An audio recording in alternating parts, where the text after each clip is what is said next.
नज़ीर हज़रत आमना रज़ियल्लाहु ताला अन्हा के इंतकाल के 5 दिन बाद हज़रत उम्मे ऐमन आप सल्लल्लाहु अलैहि वसल्लम को लेकर मक्का पहुंची। आप सल्लल्लाहु अलैहि वसल्लम को हज़रत अब्दुल मुत्तलिब के हवाले कर दिया। आपके यतीम हो जाने का उन्हें इतना सदमा था कि बेटे की वफात पर भी इतना सदमा नहीं हुआ था। हज़रत अब्दुल मुत्तलिब के लिए काबा के साए में एक कालीन बिछाया जाता था। वो उस पर बैठा करते थे। उनका एहतराम इस कदर था कि कोई और उस कालीन पर नहीं बैठता था। चुनांचे उनके बेटे और कुरैश के सरदार उस कालीन के चारों तरफ बैठते थे, लेकिन नबी अकरम सल्लल्लाहु अलैहि वसल्लम वहां तशरीफ लाते तो सीधे उस कालीन पर जा बैठते। उस वक्त आप एक तंदुरुस्त लड़के थे। आपकी उम्र मुबारक 8 साल के करीब हो चली थी। आपके चचा हज़रत अब्दुल मुत्तलिब के अदब की वजह से आपको उस कालीन से हटाना चाहते तो हज़रत अब्दुल मुत्तलिब कहते, मेरे बेटे को छोड़ दो, अल्लाह की कसम ये बहुत शान वाला है। फिर वो आपको मोहब्बत से उस फर्श पर बिठाते, आपकी कमर पर शफकत से हाथ फेरते, आपकी बातें सुनकर हद दर्जे खुश होते रहते।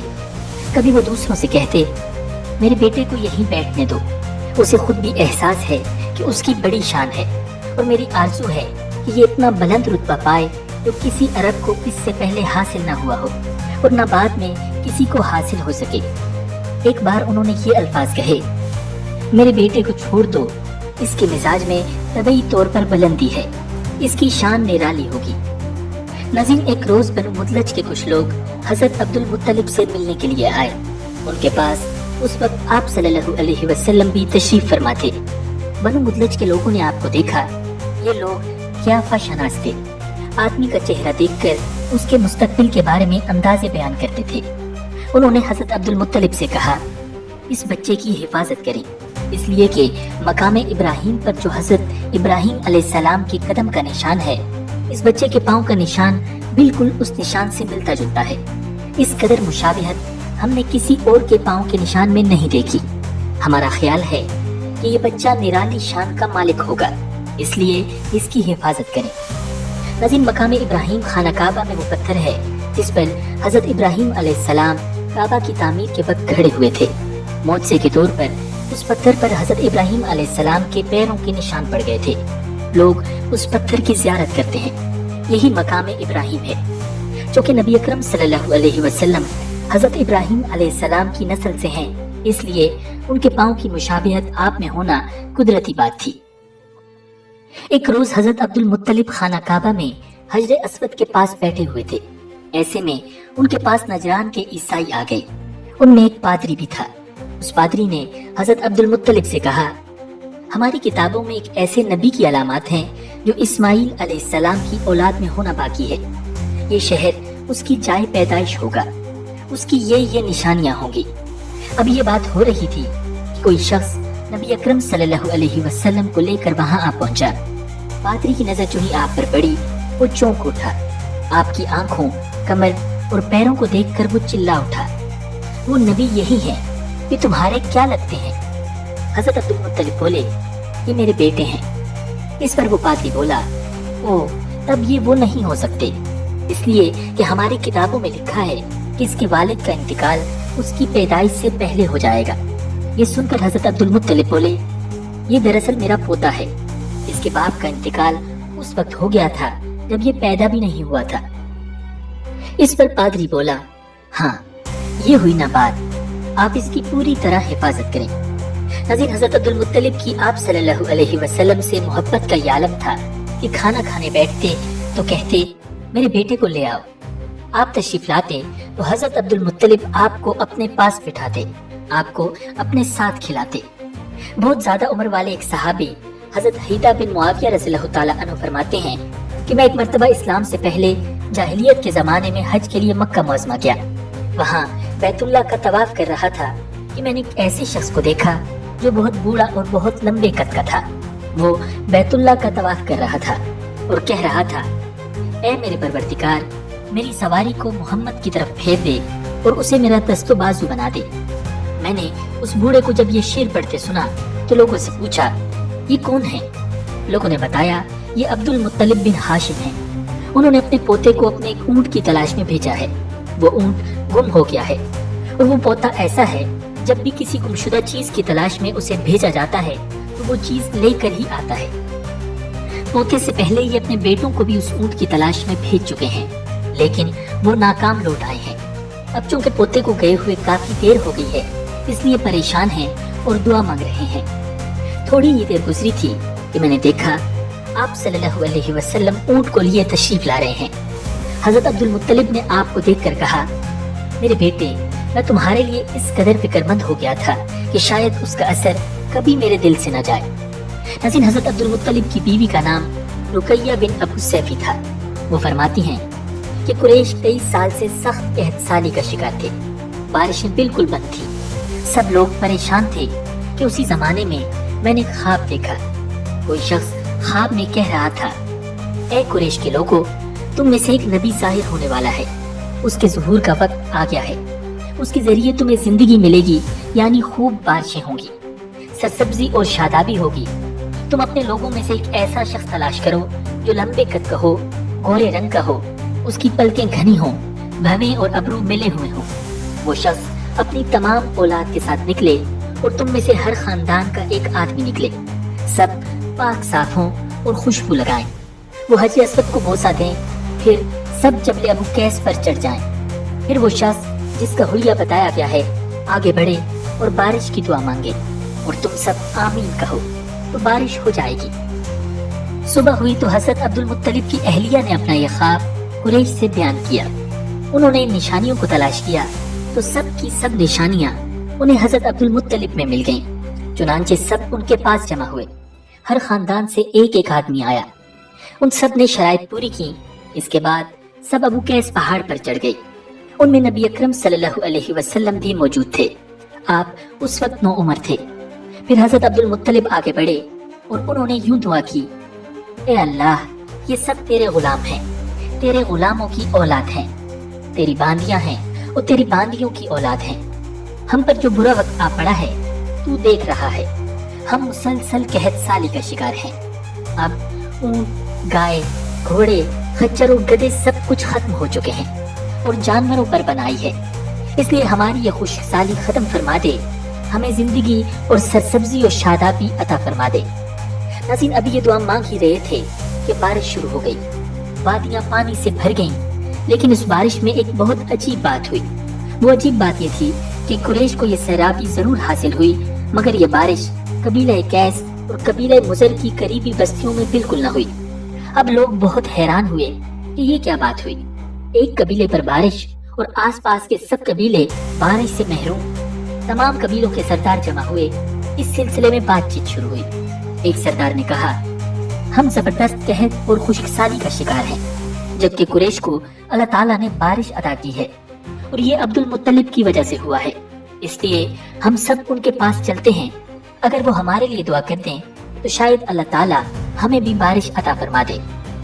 یہ مشورہ سب کو پسند آیا، چنانچہ یہ لوگ مکہ معظمہ میں آئے اور حضرت عبد المطلب سے ملے، انہیں سلام کیا، پھر ان سے کہا، اے عبد المطلب، ہم کئی سال سے خشک سالی کے شکار ہیں، ہمیں آپ کی برکت کے بارے میں معلوم ہوا ہے، اس لیے مہربانی فرما کر آپ ہمارے لیے بھی دعا کریں، اس لیے کہ اللہ تعالیٰ نے آپ کی دعا سے قریش کو بارش عطا کی ہے۔ ان کی بات سن کر حضرت عبد المطلب نے کہا، اچھی بات ہے، میں کل میدان عرفات میں آپ لوگوں کے لیے بھی دعا کروں گا۔ ناظرین، دوسرے دن صبح سویرے حضرت عبد المطلب میدان عرفات کی طرف روانہ ہوئے۔ ان کے ساتھ دوسرے لوگوں کے علاوہ ان کے بیٹے اور اللہ کے رسول نبی اکرم صلی اللہ علیہ وسلم بھی موجود تھے۔ عرفات کے میدان میں حضرت عبد المطلب کے لیے ایک کرسی بچھائی گئی، وہ اس پر بیٹھ کے نبی اکرم صلی اللہ علیہ وسلم کو انہوں نے گود میں بٹھا لیا، پھر انہوں نے ہاتھ اٹھا کر یوں دعا کی، اے اللہ، چمکنے والی بجلی کے پروردگار اور کڑکنے والی گرج کے مالک، پالنے والوں کے پالنے والے اور مشکلات کو آسان کرنے والے، یہ قبیلہ قیس اور قبیلہ مضر کے لوگ ہیں، یہ بہت پریشان ہیں، ان کی کمریں جھک گئی ہیں، یہ تجھ سے اپنی لاچاری اور بے کسی کی فریاد کرتے ہیں اور جان و مال کی بربادی کی شکایت کرتے ہیں، بس اے اللہ، ان کے لیے خوب برسنے والے بادل بھیج دے اور آسمان سے ان کے لیے رحمت عطا فرما، تاکہ ان کی زمینیں سرسبز ہو جائیں اور ان کی تکالیف دور ہو جائیں۔ ناظرین، حضرت عبد المطلب ابھی یہ دعا کر ہی رہے تھے کہ ایک سیاہ بادل اٹھا، حضرت عبد المطلب کی طرف آیا اور اس کے بعد اس کا رخ قبیلہ کیس اور قبیلہ بنو مضر کی بستیوں کی طرف ہو گیا۔ یہ دیکھ کر حضرت عبد المطلب نے کہا، اے گروہ قریش اور مضر، جاؤ، تمہیں سیرابی حاصل ہو گئی۔ چنانچہ یہ لوگ جب اپنی بستیوں میں پہنچے تو وہاں بارش شروع ہو چکی تھی۔ ناظرین، نبی اکرم صلی اللہ علیہ وسلم کی عمر مبارک 7-8 سال کی لگ بھگ تھی کہ ایک مرتبہ آپ کی آنکھیں دکھنے کو آ گئیں۔ مکہ میں آنکھوں کا علاج کرایا گیا لیکن افاقہ نہ ہوا۔ حضرت عبد المطلب سے کسی نے کہا، اوقاس کے بازار میں ایک راہب رہتا ہے، وہ آنکھوں کی تکالیف کا علاج کرتا ہے۔ حضرت عبد المطلب آپ کو اس کے پاس لے گئے۔ اس کی عبادت گاہ کا دروازہ بند تھا۔ انہوں نے اسے آواز دی، راہب نے کوئی جواب نہ دیا کہ اچانک عبادت گاہ میں شدید زلزلہ آ گیا۔ راہب ڈر گیا کہ کہیں عبادت خانہ اس کے اوپر نہ گر پڑے، اس لیے ایک دم باہر نکل آیا۔ اب اس نے آپ کو دیکھا تو چونک اٹھا۔ اس نے کہا، اے عبد المطلب، یہ لڑکا اس امت کا نبی ہے، اگر میں باہر نہ نکل آتا تو یہ عبادت گاہ ضرور مجھ پر گر پڑتی۔ اس لڑکے کو فوراً واپس لے جاؤ اور اس کی حفاظت کرو، کہیں یہودیوں یا عیسائیوں میں سے کوئی اسے قتل نہ کر دے۔ پھر اس نے کہا، اور رہی بات ان آنکھوں کی، تو آنکھوں کی دوا تو خود ان کے اپنے پاس موجود ہے۔ حضرت عبد المطلب یہ سن کر حیران ہوئے اور بولے، ان کے اپنے پاس ہے؟ میں سمجھا نہیں۔ اس نے کہا، ہاں، ان کا لعاب دہن ان کی آنکھوں میں لگائیں۔ انہوں نے ایسا ہی کیا، آنکھیں فوراً ٹھیک ہو گئیں۔ ناظرین، پرانی آسمانی کتابوں میں نبی اکرم صلی اللہ علیہ وسلم کی بہت سی نشانیاں لکھی ہوئی تھیں جن کی تفصیل بہت دلچسپ ہے۔ یمن میں ایک قبیلہ حمیر تھا، وہاں ایک شخص سیف بن یزن تھا۔ وہ سیف حمیری کہلاتا تھا۔ کسی زمانے میں اس کے باپ دادا اس ملک پر حکومت کرتے تھے، لیکن پھر حبشیوں نے یمن پر حملہ کیا اور اس پر قبضہ کر لیا۔ وہاں حبشیوں کی حکومت ہو گئی۔ 70 سال تک یمن حبشیوں کے قبضے میں رہا۔ جب یہ سیف بڑا ہوا تو اس کے اندر اپنے باپ دادا کا ملک آزاد کرانے کی امنگ پیدا ہوئی۔ چنانچہ اس نے ایک فوج تیار کی۔ اس فوج کے ذریعے حبشیوں پر حملہ کر دیا اور انہیں یمن سے بھگا دیا۔ اس طرح وہ باپ دادا کے ملک کو آزاد کرانے میں کامیاب ہو گیا اور وہاں کا بادشاہ بن گیا۔ ناظرین، یہ یمن عرب کا علاقہ تھا۔ جب اس پر حبشیوں نے قبضہ کیا تھا تو عربوں کو بہت افسوس ہوا تھا۔ 70 سال بعد جب یمن کے لوگوں نے حبشیوں کو نکال باہر کیا تو عربوں کو بہت خوشی ہوئی۔ ان کی خوشی کی ایک وجہ تو یہ تھی کہ انہی حبشیوں نے ابرہہ کے ساتھ مل کر مکہ پر چڑھائی کی تھی۔ چاروں طرف سے عربوں کے وفد سیف کو مبارکباد دینے کے لیے آنے لگے۔ قریش کا بھی ایک وفد مبارک دینے کے لیے گیا۔ اس وفد کے سردار حضرت عبد المطلب تھے۔ یہ وفد جب یمن پہنچا تو سیف اپنے محل میں موجود تھا۔ اس کے سر پر تاج تھا، سامنے تلوار رکھی تھی اور حمیری سردار اس کے دائیں بائیں بیٹھے تھے۔ سیف کو قریش کے وفد کی آمد کے بارے میں بتایا گیا۔ اسے یہ بھی بتایا گیا کہ یہ لوگ کس رتبے کے ہیں۔ اس نے ان لوگوں کو آنے کی اجازت دے دی۔ یہ وفد دربار میں پہنچا۔ حضرت عبد المطلب آگے بڑھ کر اس کے سامنے جا کھڑے ہوئے۔ انہوں نے بات کرنے کی اجازت چاہی تو سیف نے کہا، اگر تم بادشاہوں کے سامنے بولنے کے آداب سے واقف ہو تو ہماری طرف سے اجازت ہے۔ تب حضرت عبد المطلب نے ارشاد فرمایا، اے بادشاہ، ہم کعبہ کے خادم ہیں، اللہ کے گھر کے محافظ ہیں، ہم آپ کو مبارکباد دینے آئے ہیں۔ یمن پر حبشی حکومت ہمارے لیے بھی بوجھ بنی ہوئی تھی، آپ کو مبارک ہو۔ آپ کے اس کارنامے سے آپ کے بزرگوں کو بھی عزت ملے گی اور آنے والی نسلوں کو بھی وقار حاصل ہوگا۔ سیف ان کے الفاظ سن کر بہت خوش ہوا۔ وہ بے اختیار بول اٹھا، اے شخص، تم کون ہو؟ کیا نام ہے تمہارا؟ انہوں نے کہا، میرا نام عبد المطلب بن ہاشم ہے۔ سیف نے ہاشم کا نام سن کر کہا، تب تو تم ہماری بہن کے لڑکے ہو۔ ناظرین، حضرت عبد المطلب کی والدہ مدینے کے قبیلے خزرج کی تھی اور خزرج کا قبیلہ دراصل یمن کا تھا۔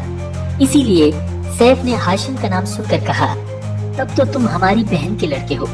پھر اس نے کہا، ہم آپ سب کو خوش آمدید کہتے ہیں، آپ کے جذبات کی قدر کرتے ہیں۔ اس کے بعد قریش کے وفد کو سرکاری مہمان خانے میں ٹھہرا دیا گیا۔ ان کی خوب خاطر مدارت کی گئی، یہاں تک کہ 1 ماہ گزر گیا۔ 1 ماہ کی مہمان نوازی کے بعد سیف نے انہیں بلایا हजरत अब्दुल मुत्तलिब को अपने पास बुलाकर उसने कहा, ए अब्दुल मुत्तलिब, मैं अपने इल्म के पोशीदा राजों में से एक राज तुम्हें बता रहा हूँ। तुम्हारे अलावा कोई और होता तो मैं हरगिज ना बताता। तुम इस राज को उस वक्त तक राज ही रखना जब तक कि खुद अल्लाह ताला इस राज को जाहिर ना फरमा दे। हमारे पास एक पोशीदा किताब है, वो पोशीदा राजों का एक खजाना है। हम दूसरों से उसको छुपा कर रखते हैं। मैंने उस किताब में एक बहुत अजीम शान खबर और एक बड़े खतरे के बारे में पढ़ लिया है, और वो आपके बारे में है। नज़ीर, हज़रत अब्दुल मुत्तलिब ये बातें सुनकर हद दर्जे हैरत ज़दा हुए और कहा, मैं समझा नहीं, आप कहना क्या चाहते हैं? उसने कहा, सुनो अब्दुल मुत्तलिब, जब तिहामा की वादी यानी मक्का में एक ऐसा बच्चा पैदा हो जिसके दोनों कंधों के दरमियान बालों का गुच्छा यानी मोहरे नबूवत हो, तो उसे इमामत और सरदारी हासिल होगी और उसकी वजह से तुम्हें क़यामत तक के लिए एजाज मिलेगा, इज्जत मिलेगी। हज़रत अब्दुल मुत्तलिब ने यह सुनकर कहा, ए बादशाह, अल्लाह करे आपको भी ऐसी खुशबख्ती मयस्सर आए। आपकी हैबत मुझे रोक रही है, वरना मैं आपसे पूछता कि इस बच्चे का जमाना कब होगा। बादशाह ने जवाब में कहा, यही उसका जमाना है, वो इसी जमाने में पैदा होगा या पैदा हो चुका है। उसका नाम मोहम्मद होगा। उसकी वालिदा का इंतकाल हो जाएगा। उसके दादा और चचा उसकी परवरिश करेंगे। हम भी उसके आरज़ूमंद रहे कि वो बच्चा हमारे यहाँ पैदा हो। अल्लाह ताला उसे खुले आम जाहिर फरमाएगा और उसके लिए हम में से यानी मदीने के कबीले खजरज में से उस नबी के मददगार बनाएगा। उनके जरिए उस नबी के खानदान और कबीले वालों को इज्जत हासिल होगी। वो नबी रहमान की इबादत करेगा, शैतान को धमकाएगा, आतिशकदों को ठंडा करेगा, बुतों को तोड़ डालेगा। उसकी हर बात आखिरी फरमान होगी। उसके अहकामात इंसाफ वाले होंगे। वो नेक कामों का हुक्म देगा, खुद भी उन पर अमल करेगा, बुराइयों से रोकेगा और उनको मिटा डालेगा। हज़रत अब्दुल मुत्तलिब ने सैफ को दुआ दी, फिर कहा, कुछ और तफसील बयान करें। उसने कहा, बात ढकी छुपी है और अलामतें पोशीदा हैं, मगर है अब्दुल मुत्तलिब, इसमें शुबा नहीं कि तुम उसके दादा हो। नाज़रीन, हज़रत अब्दुल मुत्तलिब ये सुनकर फौरन सजदे में गिर गए और फिर सैफ ने उनसे कहा, अपना सर उठाओ, अपनी पेशानी ऊंची करो और मुझे बताओ, जो कुछ मैंने तुमसे कहा है, क्या तुमने इनमें से कोई अलामत अपने यहाँ देखी है? इस पर हज़रत अब्दुल मुत्तलिब ने कहा, हाँ, मेरा एक बेटा था, मैं उसे बहुत चाहता था। मैंने एक शरीफ और मुअज़्ज़िज़ लड़की आमना बिनते वहब अपने मनाफ से उसकी शादी कर दी। वो मेरी कौम के इंतहाई बाइज्जत खानदान से थी। उससे मेरे बेटे के यहाँ एक लड़का पैदा हुआ। मैंने उसका नाम मोहम्मद रखा। इस बच्चे का बाप और माँ दोनों फौत हो चुके हैं। अब मैं और उसका चाचा अबू तालिब उसकी देखभाल करते हैं। अब सैफ ने उनसे कहा, मैंने तुम्हें जो कुछ बताया है वो वाकया इसी का है। अब तुम अपने पोते की हिफाजत करो, उसे यहूदियों से बचाए रखो, इसलिए कि वो उसके दुश्मन है। ये और बात है कि अल्लाह ताला हरगिज इन लोगों को उन पर काबू नहीं पाने देगा। और मैंने जो कुछ आपको बताया है, इसका अपने कबीले वालों से जिक्र न करना। मुझे डर है कि इन बातों की वजह से इन लोगों में हसद और जलन न पैदा हो जाए। ये लोग सोच सकते हैं ये इज्जत और बुलंदी आखिर इन्हें क्यों मिलने वाली है। ये लोग उनके रास्ते में रुकावटें खड़ी करेंगे। अगर ये लोग उस वक्त तक जिंदा न रहे तो इनकी औलादें ये काम करेंगी।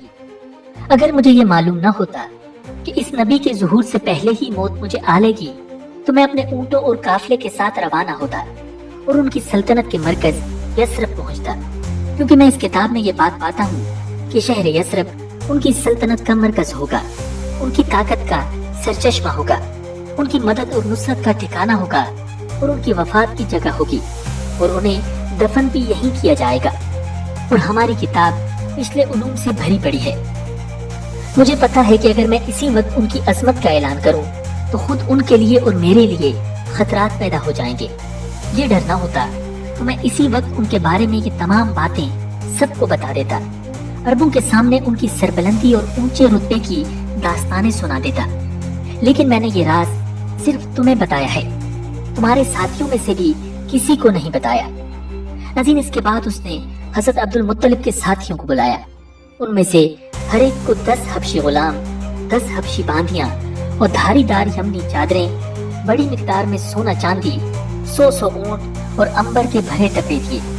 फिर हजरत अब्दुल मुत्तलिब को इससे 10 गुना ज्यादा दिया और बोला, साल गुजरने पर मेरे पास उनकी खबर लेकर आना और उनके हालात बताना। मगर साल गुजरने से पहले ही उस बादशाह का इंतकाल हो गया। हजरत अब्दुल मुत्तलिब अक्सर उस बादशाह का जिक्र किया करते थे। नाज़रीन, आप सल्लल्लाहु अलैहि वसल्लम की उम्र 8 साल की हुई तो हजरत अब्दुल मुत्तलिब का इंतकाल हो गया। इस तरह एक अजीम सरपरस्त का साथ छूट गया। उस वक्त हजरत अब्दुल मुत्तलिब की उम्र 95 साल थी। तारीख की बाज़ किताबों में उनकी उम्र इससे भी ज्यादा लिखी है। जिस वक्त हजरत अब्दुल मुत्तलिब का इंतकाल हुआ, आप उनकी चारपाई के पास मौजूद थे। आप रोने लगे। हजरत अब्दुल मुत्तलिब को अजमन के मकाम पर उनके दादा कुसई के पास दफन किया गया और मरने से पहले उन्होंने नबी अकरम सल्लल्लाहु अलैहि वसल्लम को अपने बेटे अबू तालिब के हवाले कर दिया। नाज़रीन, अब हजरत अबू तालिब आप सल्लल्लाहु अलैहि वसल्लम के निगरान हुए। उन्हें भी आपसे बेतहाशा मोहब्बत थी। उनके भाई हजरत अब्बास और हजरत जुबैर भी आपका बहुत ख्याल रखते थे। फिर हजरत जुबैर भी इंतकाल कर गए तो आप सल्लल्लाहु अलैहि वसल्लम की निगरानी आपके चचा हजरत अबू तालिब ही करते रहे। जब उन्होंने आप सल्लल्लाहु अलैहि वसल्लम की बरकत देखी, मुझसे देखे, तो उनकी मोहब्बत में और इजाफा हो गया। ये माली एतबार से काफी कमजोर थे। 2 वक्त सारे घराने को पेट भरकर खाना नहीं मिलता था, लेकिन जब नबी अकरम सल्लल्लाहु अलैहि वसल्लम उनके साथ खाना खाते तो थोड़ा खाना भी उन सब के लिए काफी हो जाता, सबके पेट भर जाते। इसीलिए जब दोपहर या रात के खाने का वक्त होता तो सब दस्तरखान पर बैठते तो हजरत अबू तालिब उनसे कहते, अभी खाना शुरू न करो, मेरा बेटा आ जाए फिर शुरू करना। फिर आप सल्लल्लाहु अलैहि वसल्लम तशरीफ ले आते और उनके साथ बैठ जाते। आपकी बरकत इस तरह जाहिर होती कि सबके सैर होने के बाद भी खाना बच जाता। अगर दूध होता तो पहले नबी अकरम सल्लल्लाहु अलैहि वसल्लम को पीने के लिए दिया जाता, फिर अबू तालिब के बेटे पीते, यहाँ तक कि एक ही प्याले से सब के सब दूध पी लेते। खूब सैर हो जाते और दूध फिर भी बच जाता। नाज़रीन, हज़रत अबू तालिब के लिए एक तकिया रखा रहता था, वो उससे टेक लगा कर बैठते थे। नबी अकरम सल्लल्लाहु अलैहि वसल्लम तशरीफ लाते तो आकर सीधे उस तकिए के साथ बैठ जाते। ये देखकर हज़रत अबू तालिब कहते, मेरे बेटे को अपने बुलंद मर्तबे का एहसास है। नाज़रीन, एक बार मक्का में कहत पड़ गया, बारिश बिल्कुल न हुई। लोग एक दूसरे से कहते थे, लात और उज़्ज़ा से बारिश की दुआ करो। कुछ कहते थे, तीसरे बड़े बुत मनात पर भरोसा करो। इसी दौरान एक बूढ़े ने कहा, तुम हक और सच्चाई से भाग रहे हो। तुम में इब्राहीम अलैहिस्सलाम और इस्माइल अलैहिस्सलाम की निशानी मौजूद है। तुम उसे छोड़कर गलत रास्ते पर क्यों जा रहे हो? इस पर लोगों ने उससे कहा, क्या आपकी मुराद अबू तालिब से है? उसने जवाब में कहा, हाँ, मैं यही कहना चाहता हूँ। अब सब लोग हजरत अबू तालिब के घर की तरफ चले। वहाँ पहुंचकर उन्होंने दरवाजे पर दस्तक दी तो एक खूबसूरत आदमी बाहर आया। उसने तहबंद लपेट रखा था। सब लोग उसकी तरफ बढ़े और बोले, ए अबू तालिब, वादी में कहत पड़ा है, बच्चे भूखे मर रहे हैं, इसलिए आओ और हमारे लिए बारिश की दुआ करो। चुनांचे हजरत अबू तालिब बाहर आए। उनके साथ नबी अकरम सल्लल्लाहु अलैहि वसल्लम भी मौजूद थे। आप ऐसे लग रहे थे जैसे अंधेरे में सूरज निकल आया हो। हजरत अबू तालिब के साथ और भी बच्चे थे, लेकिन उन्होंने आप ही का बाजू पकड़ा हुआ था। इसके बाद हजरत अबू तालिब ने आपकी उंगली पकड़कर काबे का तवाफ किया। ये तवाफ कर रहे थे और दूसरे लोग आसमान की तरफ नजर उठा उठा कर देख रहे थे, जहाँ बादल का एक टुकड़ा भी नहीं था।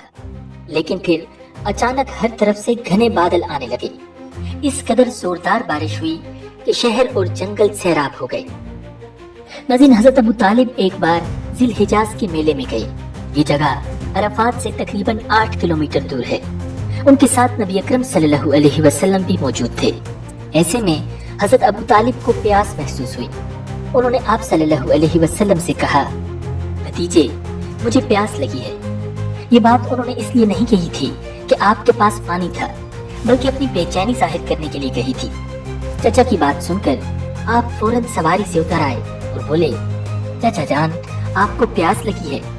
उन्होंने कहा, हाँ भतीजे, प्यास लगी है। ये सुनते ही आप सल्लल्लाहु अलैहि वसल्लम ने एक पत्थर पर अपना पांव मारा। جو ہی آپ نے پتھر پر پاؤں مارا اس کے نیچے سے صاف اور عمدہ پانی پھوٹ نکلا۔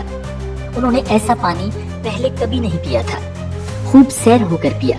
پھر انہوں نے پوچھا، بھتیجے کیا آپ سیر ہو چکے؟ نبی اکرم صلی اللہ علیہ وسلم نے ارشاد فرمایا، ہاں۔ آپ نے اسی جگہ اپنی ایڑی پھر ماری اور وہ جگہ دوبارہ ایسی خشک ہو گئی جیسے پہلے تھی۔ ناظرین، حضرت ابو طالب نے تجارت کی غرض سے شام جانے کا ارادہ کیا۔ نبی اکرم صلی اللہ علیہ وسلم نے بھی ساتھ جانے کا شوق ظاہر فرمایا۔ بعض روایات میں آتا ہے کہ آپ صلی اللہ علیہ وسلم نے جانے کے لیے خاص طور پر فرمائش کی۔ حضرت ابو طالب نے آپ کا شوق دیکھ کر کہا، اللہ کی قسم میں اسے ساتھ ضرور لے جاؤں گا، نہ یہ کبھی مجھ سے جدا ہو سکتا ہے نہ میں اسے کبھی اپنے سے جدا کر سکتا ہوں۔ ناظرین، ایک روایت میں یوں آیا ہے، آپ نے حضرت ابو طالب کی اونٹنی کی لگام پکڑ لی اور فرمایا، چچا جان آپ مجھے کس کے پاس چھوڑے جا رہے ہیں؟ میری نہ ماں ہے نہ باپ۔ اس وقت آپ کی عمر مبارک 9 سال تھی۔ آخر حضرت ابو طالب آپ کو ساتھ لے کر روانہ ہوئے، آپ کو اپنی اونٹنی پر بٹھایا۔ رستے میں عیسائیوں کی ایک عبادت گاہ کے پاس ٹھہرے۔ خانقاہ کے راہب نے نبی اکرم صلی اللہ علیہ وسلم کو دیکھا تو چونک اٹھا۔ اس نے حضرت ابو طالب سے پوچھا، یہ لڑکا تمہارا کون ہے؟ انہوں نے جواب دیا، یہ میرا بیٹا ہے۔ یہ سن کر راہب نے کہا، یہ تمہارا بیٹا نہیں ہو سکتا۔ یہ سن کر حضرت ابو طالب بہت حیران ہوئے، بولے، کیا مطلب؟ یہ کیوں میرا بیٹا نہیں ہو سکتا؟ اس نے کہا، یہ ممکن ہی نہیں کہ اس لڑکے کا باپ زندہ ہو، یہ نبی ہے۔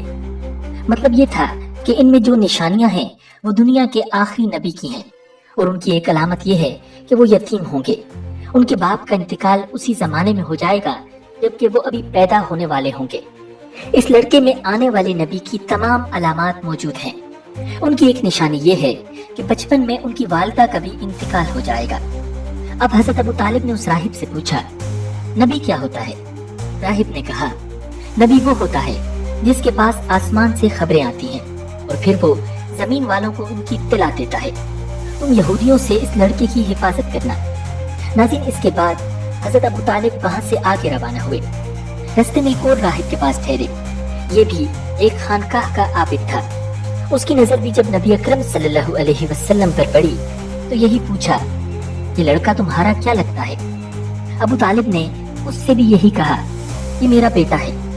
راہب یہ سن کر بولا، یہ تمہارا بیٹا نہیں ہو سکتا، اس کا باپ زندہ ہو ہی نہیں سکتا۔ ابو طالب نے پوچھا، وہ کیوں؟ راہب نے جواب میں کہا، اس لیے کہ اس کا چہرہ نبی کا چہرہ ہے، اس کی آنکھیں ایک نبی کی آنکھیں ہیں، یعنی اس نبی جیسی جو آخری امت کے لیے بھیجے جانے والے ہیں۔ ان کی علامات پرانی آسمانی کتابوں میں موجود ہیں۔ ناظرین، اس کے بعد یہ قافلہ روانہ ہو کر بصرہ پہنچا۔ یہاں بحیرہ نامی ایک راہب اپنی خانقاہ میں رہتا تھا۔ اس کا اصل نام جرجیس تھا، بحیرہ اس کا لقب تھا۔ وہ بہت زبردست عالم تھا۔ حضرت عیسیٰ علیہ السلام کے زمانے سے اس خانقاہ کا راہب نسل در نسل یہ عالم فاضل خاندان ہی چلا آ رہا تھا۔ اس طرح اس زمانے میں ان کا سب سے بڑا عالم بحیرہ ہی تھا۔ قریش کے لوگ اکثر بحیرہ کے پاس سے گزرا کرتے تھے، مگر اس نے کبھی ان سے کوئی بات نہیں کی تھی۔ مگر اس بار اس نے قافلے میں آپ صلی اللہ علیہ وسلم کو دیکھ لیا تو پورے قافلے کے لیے کھانا تیار کروایا۔ بحیرہ نے یہ منظر بھی دیکھا کہ نبی اکرم صلی اللہ علیہ وسلم پر ایک پتلی سایہ کیے ہوئے تھی۔ جب یہ قافلہ ایک درخت کے نیچے آ کر ٹھہرا تو اس نے پتلی کی طرف دیکھا، وہ اب اس درخت پر سایہ ڈال رہی تھی اور اس درخت کی شاخیں اس طرف جھک گئی تھیں جدھر نبی اکرم صلی اللہ علیہ وسلم موجود تھے۔ اس نے دیکھا بہت سی شاخوں نے آپ کے اوپر جمکٹا سا کر لیا تھا۔ اصل میں ہوا یہ تھا کہ جب نبی اکرم صلی اللہ علیہ وسلم اس درخت کے پاس پہنچے تو قافلے کے لوگ پہلے ہی سایہ دار جگہ پر قبضہ کر چکے تھے۔ اب آپ کے لیے کوئی سایہ دار جگہ نہیں بچی تھی۔ چنانچہ آپ جب دھوپ میں بیٹھے تو شاخوں نے اپنا رخ تبدیل کر لیا اور آپ صلی اللہ علیہ وسلم کے اوپر جمع ہو گئی۔ اس طرح آپ مکمل طور پر سائے میں ہو گئے۔ بحیرہ نے یہ منظر صاف دیکھا تھا۔ آپ کی یہ نشانی دیکھ کر اس نے قافلے والوں کو پیغام بھجوایا، اے قریشیو، میں نے آپ لوگوں کے لیے کھانا تیار کروایا ہے۔ میری خواہش ہے کہ آپ تمام لوگ کھانا کھانے آئیں، یعنی بچے، بوڑھے اور غلام سب آئیں۔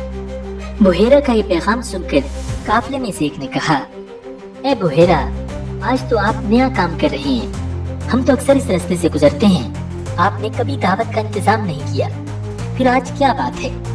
बुहेरा ने उन्हें सिर्फ इतना जवाब दिया, तुमने ठीक कहा, लेकिन बस आप लोग मेहमान हैं और मेहमान का इकराम करना बहुत अच्छी बात है।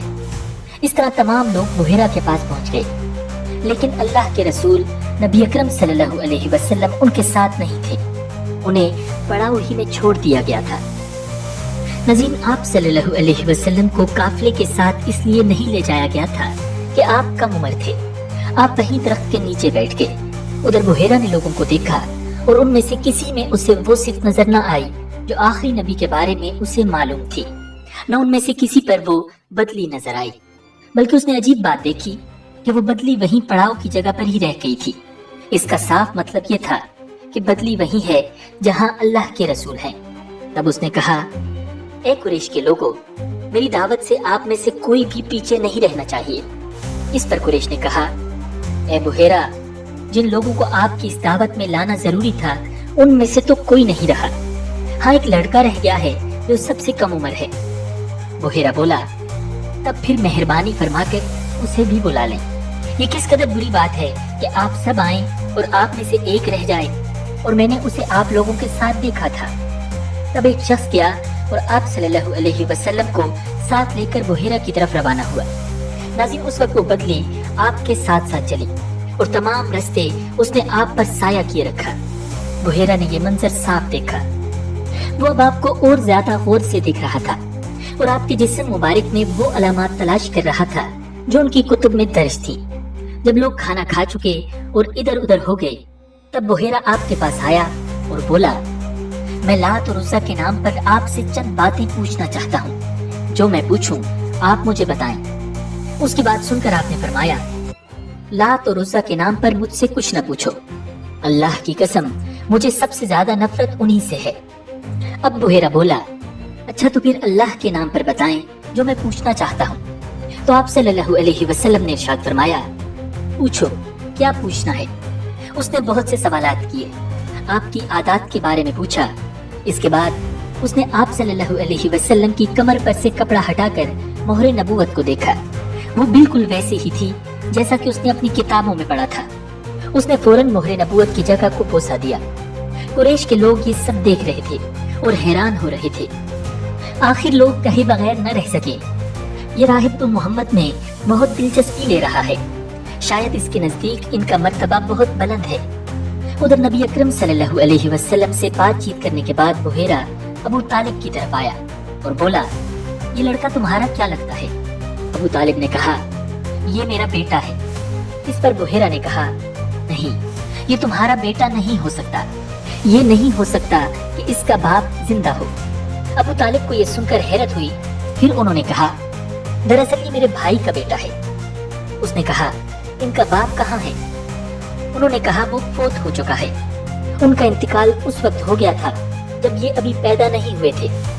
ये सुनकर बुहेरा बोल उठा, हाँ, ये बात सही है। और इनकी वालिदा का क्या हुआ? उनका अभी थोड़े अरसा ही पहले इंतकाल हुआ है। ये सुनते ही बुहेरा ने कहा, बिल्कुल ठीक कहा। अब तुम यूं करो कि अपने भतीजे को वापस वतन ले जाओ। यहूदियों से इनकी पूरी तरह हिफाजत करो।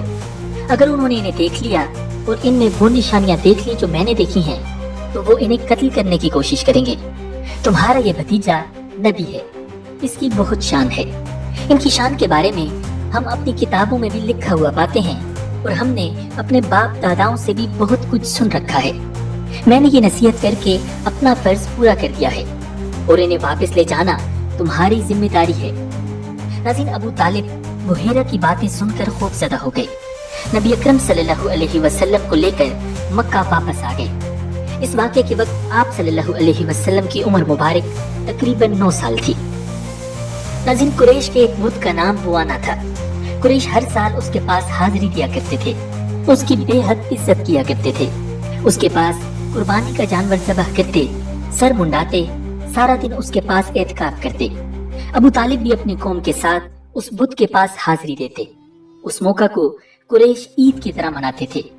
अबू तालिब ने नबी अकरम सल्लल्लाहु अलैहि वसल्लम से कहा, भतीजे, आप भी हमारे साथ ईद में शरीक हों। नबी अकरम सल्लल्लाहु अलैहि वसल्लम ने इनकार फरमा दिया। अबू तालिब हर साल आपको शरीक होने के लिए कहते रहे, लेकिन आप हर बार इनकार ही करते रहे। आखिर एक बार अबू तालिब को गुस्सा आ गया। आपकी फूफियों को भी आप पर बेतहाशा गुस्सा आया। वो आपसे बोली, तुम हमारे माबूदों से इस तरह बचते हो और परहेज करते हो, हमें डर है कि तुम्हें कोई नुकसान न पहुंचे। उन्होंने ये भी कहा, मोहम्मद आखिर तुम ईद में क्यों शरीक नहीं होते? उनकी बातों से तंग आकर आप उनके पास से उठकर कहीं दूर चले गए। इस बारे में आप सल्लल्लाहु अलैहि वसल्लम फरमाते हैं, मैं जब भी बुआना या किसी और बुत के नजदीक हुआ, मेरे सामने एक सफेद रंग का बहुत कदावर आदमी जाहिर हुआ। उसने हर बार मुझसे यही कहा, मोहम्मद पीछे हटो, इसको छूना नहीं। नाज़रीन, नबी अकरम सल्लल्लाहु अलैहि वसल्लम ने कभी भी किसी बुत को नहीं छुआ, यहाँ तक कि अल्लाह ताला ने आपको नबूवत अता फरमा दी और आप पर वही नाजिल होने लगी। इसी तरह अल्लाह ताला हराम चीजों से भी आपकी हिफाजत फरमाते रहे। मुशरिक बुतों के नाम पर जानवर कुर्बान करते थे, फिर ये गोश्त तकसीम कर दिया जाता था या पकाकर खिला दिया जाता था, लेकिन आप सल्लल्लाहु अलैहि वसल्लम ने कभी भी ऐसा गोश्त न खाया। खुद आप सल्लल्लाहु अलैहि वसल्लम ने एक बार इरशाद फरमाया, मैंने कभी कोई ऐसी चीज नहीं चखी जो बुतों के नाम पर ज़बह की गई हो, यहाँ तक कि अल्लाह ताला ने मुझे नबूवत अता फरमा दी।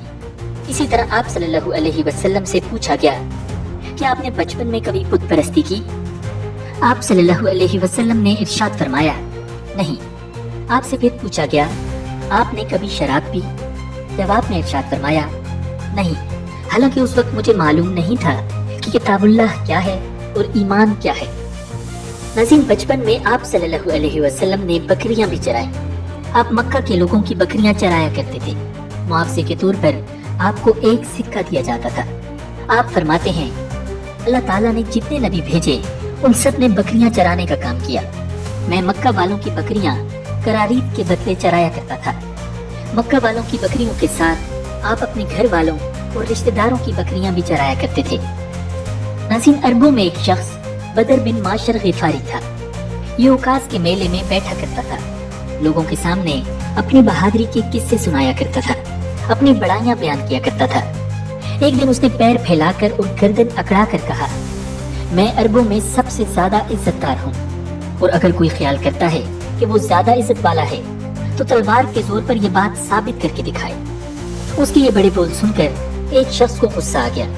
वो अचानक उस पर झपटा और उसके घुटने पर तलवार से मारी। उसका घुटना कट गया। ये भी कहा जाता है कि घुटना सिर्फ जख्मी हुआ था।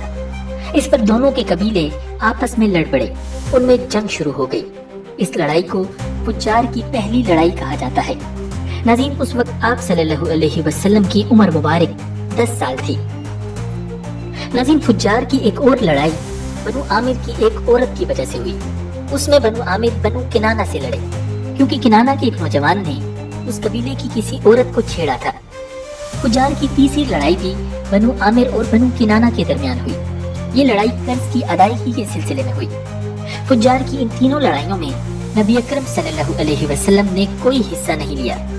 अलबत्ता फुज्जार की चौथी लड़ाई में आप सल्लल्लाहु अलैहि वसल्लम ने शिरकत फरमाई थी, मगर आपने जंग के सब दिनों में लड़ाई में हिस्सा नहीं लिया। अलबत्ता जिस दिन आप मैदान जंग में पहुंच जाते तो बनु किनाना को फतह होने लगती, और जब आप वहां न पहुंचते तो उन्हें शिकस्त होने लगती। आपने उस जंग में सिर्फ इतना हिस्सा लिया कि आप अपने चचाओं को तीर पकड़ाते रहे। नाज़रीन, वीडियो मुकम्मल देखने का शुक्रिया। उम्मीद है कि आपको ये वीडियो पसंद आई होगी। वीडियो पर लाइक और कमेंट कीजिए, चैनल को जरूर सब्सक्राइब कीजिएगा।